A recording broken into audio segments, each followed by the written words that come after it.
Selamat sore, perkenalkan nama saya Ariel Rotasou dari kelas 5A. Di sini saya akan menjelaskan mengenai pelaporan terintegrasi. Jadi, pelaporan terintegrasi hingga saat ini masih disusun secara sukarela, sehingga masih sangat sedikit perusahaan yang bersedia menerapkannya. Dengan menggunakan data sekunder yang diperoleh dari laporan keuangan tahunan dari 20 badan usaha milik negara tahun 2012 sampai 2018. Penelitian ini bertujuan untuk memprediksi pengaruh indikator kesehatan keuangan dan karakteristik perusahaan terkait ukuran, umur, dan jenis perusahaan atau industri pada ruang lingkup pengungkapan pelaporan terintegrasi BUMN yang terdaftar di Bursa Efek Indonesia. Analisis yang dilakukan pada penelitian ini meliputi analisis statistik, deskriptif, dan analisis inversial. Penelitian ini memberikan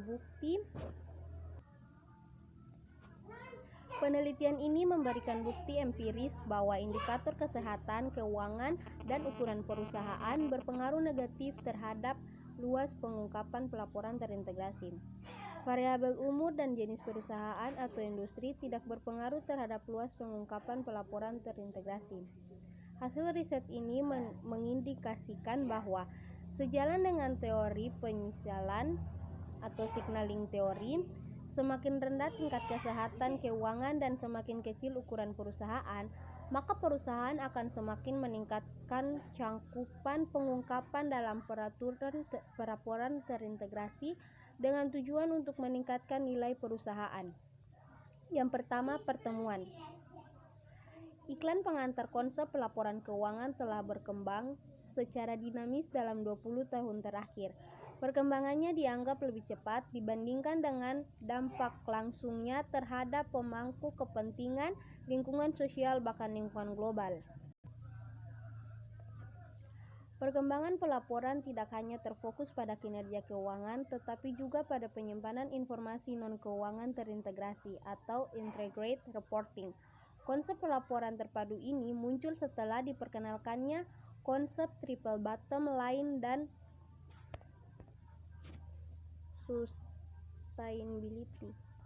sustainability reporting. Konsep triple bottom line diperkenalkan oleh John Elkington tahun 1988 dan mencakup 3 pilar utama, yaitu people, planet, dan profit.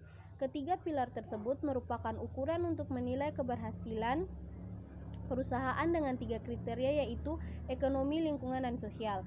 Berdasarkan konsep triple bottom line, perusahaan harus lebih mengutamakan kepentingan stakeholder daripada pemegang saham. Dalam konteks ini, perusahaan perlu menjadikan sustainability reporting sebagai bentuk komitmen perusahaan terhadap pembangunan ekonomi berkelanjutan dengan memperhatikan tanggung jawab sosial perusahaan yang menitikberatkan pada keseimbangan aspek ekonomi, lingkungan, dan sosial. Saat ini, perusahaan yang telah menerapkan pelaporan berkelanjutan masih menyajikan laporan tahunan dan laporan berkelanjutannya secara terpisah. Di satu sisi, laporan tahunan yang merupakan bagian dari pelaporan keuangan hanya berfokus pada penyediaan informasi tentang angka dan indikator keuangan perusahaan. Sedangkan Peraturan Otoritas Jasa Keuangan atau POJK nomor 51/PJOK 03 tahun 2017 menyatakan bahwa laporan keberlanjutan adalah laporan yang diumumkan kepada publik yang memuat kinerja ekonomi, keuangan, sosial, dan lingkungan suatu lembaga jasa keuangan atau LJK, emiten, dan perusahaan publik dalam menjalankan bisnis yang berkelanjutan. Dengan demikian, kedua bentuk pengungkapan tersebut memiliki nilai manfaat yang berbeda bagi pengambilan keputusan. Pemisahan ini sering membingungkan pelaporan keuangan seperti investor dan kreditur karena informasi yang disajikan seringkali dianggap tidak berhubungan. Akibatnya, para pengguna laporan keuangan kesulitan untuk menemukan informasi yang dibutuhkan. Sampai saat ini, pemisahan kedua laporan tersebut masih menuai pro dan kontra dari berbagai pihak. Oleh karena itu, diterapkan integrasi ke dalam proses pelaporan keuangan atau integrated reporting.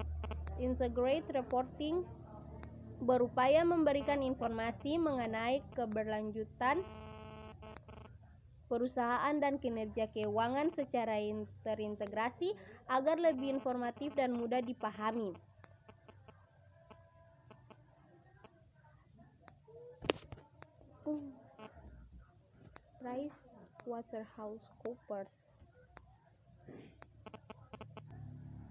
PricewaterhouseCoopers 2013 menjelaskan bahwa pelaporan melalui terintegrasi informasi akuntansi diharapkan lebih berkualitas ketika digunakan oleh pihak berkepentingan. Sebagai contoh, ketika investor berusaha mengambil keputusan dalam menentukan alokasi modal, pelaporan terintegrasi sangat penting dalam mendukung kejelasan informasi, baik informasi keuangan maupun non-keuangan. Sampai saat ini, pelaporan terintegrasi masih dilakukan secara sukarela dan sangat sedikit perusahaan yang menerapkannya. Alasan kurangnya praktik pengungkapan integrated reporting diungkapkan oleh Sukhari dan De Villers tahun 2018 yang menyatakan HI saat ini belum diwajibkan dalam hukum manapun di seluruh dunia, namun IR sering diadopsi sebagai bagian dari voluntar yang pengungkapan dalam penerapan tata kelola perusahaan. Hal ini menimbulkan pernyataan apakah penerapan praktik pengungkapan pelaporan terintegrasi benar-benar dibutuhkan oleh pemangku kepentingan dalam pengambilan keputusan dan apakah pemegang saham bersedia membayar lebih untuk pelaporan terintegrasi. Uti Cindanon 2017 mengungkapkan bahwa terdapat dua jenis perusahaan yang ditekankan untuk mempertimbangkan luas pengungkapan yang harus disajikan, yaitu perusahaan besar dengan perhatian publik yang besar dan perusahaan yang berada dalam fase matang. Badan usaha milik negara atau BUMN tergolong perusahaan dengan perhatian publik yang besar, sehingga tekanan untuk mempertimbangkan jangkauan pengungkapan cukup besar. Hal ini karena perusahaan diharapkan lebih transparan dan berkomitmen untuk meningkatkan kualitas hidup masyarakat. Laporan keuangan yang diterbitkan oleh BUMN bertujuan untuk melihat kondisi keuangan perusahaan dan memberikan informasi tentang kesehatan perusahaan guna mempertahankan eksistensi dan persaingannya. Pentingnya penilaian tingkat kesehatan BUMN juga tertuang dalam Keputusan Menteri Badan Usaha Milik Negara Nomor 100 M-BUMN/2002 tentang ketentuan dan tata cara penilaian tingkat kesehatan BUMN yang meliputi keuangan, aspek operasional, dan administrasi. Sebagian besar BUMN telah menerapkan pelaporan keberlanjutan dan diharapkan beralih ke pelaporan terintegrasi. Beberapa BUMN di Indonesia yang sudah mulai menerapkan pelaporan terintegrasi antara lain PT Timah, PT Telkom, dan PT Pertamina. Tidak hanya kesehatan keuangan yang dapat mempengaruhi luasnya pengungkapan pelaporan terintegrasi, tetapi karakteristik perusahaan juga dapat mempengaruhi luasnya pengungkapan. Hasil penelitian Witendang 2017 menunjukkan bahwa jenis industri, ukuran dan profitabilitas serta komposisi anggota komite audit berpengaruh terhadap kualitas pengungkapan integrated reporting.